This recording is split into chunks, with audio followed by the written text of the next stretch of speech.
So now that we've tilted the cab, we're going to start our inspection of the engine compartment. So I normally will start from this side because that's where I place my cab tilt device, and we're just going to go through all the components. So first off, we have batteries on this side. We're going to make sure that there's no excessive buildup of acid or any corrosion. Make sure our connections are all tight and secured.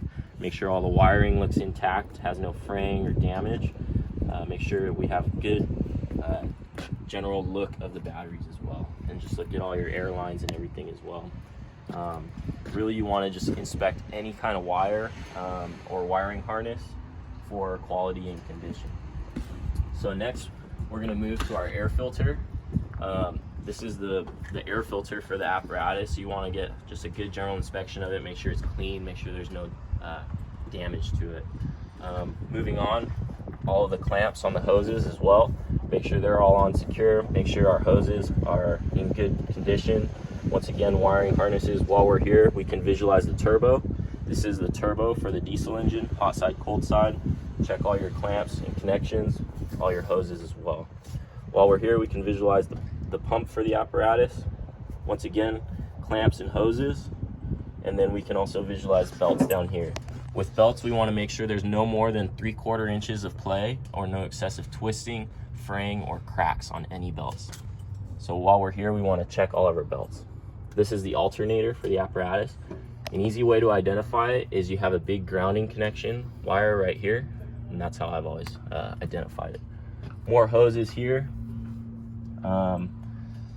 Make sure we check all those clamps as well. While we're here, we can inspect the fan. Just get a good look at it, make sure there's no major cracks or chips out of it. And then from here, you can also kind of see the sight gauge for the coolant. If you can't get a good look at the sight gauge, or it's old or discolored, then you want to open the cap, but you want to make sure that the engine is completely cool prior to opening that cap. While we're on this side, we're going to inspect more of our wiring harnesses and components and air lines. We can see our slack adjuster, our brakes right here. While we're here, this apparatus has disc brakes on the front. You want to run your finger over the disc brake right here. Make sure there are no ridges or excessive wearing.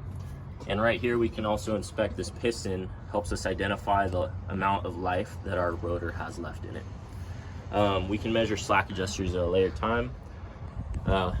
General inspection of the shocks right here. Make sure there's no excessive hydraulic fluid leaking out of there. Same with the leaf springs. We want to get a good inspection of our leaf springs. Make sure that none are cracked, damaged, or missing. If there are any cracked, damaged, or missing leaf springs, the apparatus needs to be taken out of service. We can inspect our windshield wiper fluid down here as well. And then the fill site for that washer fluid is going to be inside the captain's seat right here. Once we get a good general inspection of this side, we'll move over to the other side.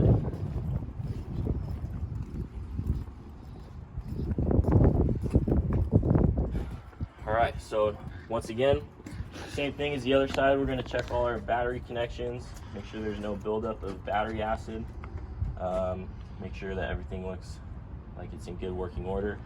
We can give a good general overview of the transmission here, make sure that we don't notice any major components missing, make sure it looks like it's in a good working order. And while we're here, we can inspect the other side of the exhaust, make sure there's no dents, cracks, or damage. While we're here, this is the engine, the main engine block right here. More intake hoses over here, intake manifold over here. This is your intake manifold. More clamps, hoses, general inspection. Steering box right here. We want to make sure there's no leaking or buildup of fluid. Make sure everything looks like it's in good working order. And we want to check all of our other belts right here. As you can see, this belt actually has a lot of fraying on it. That would indicate that this needs to be replaced.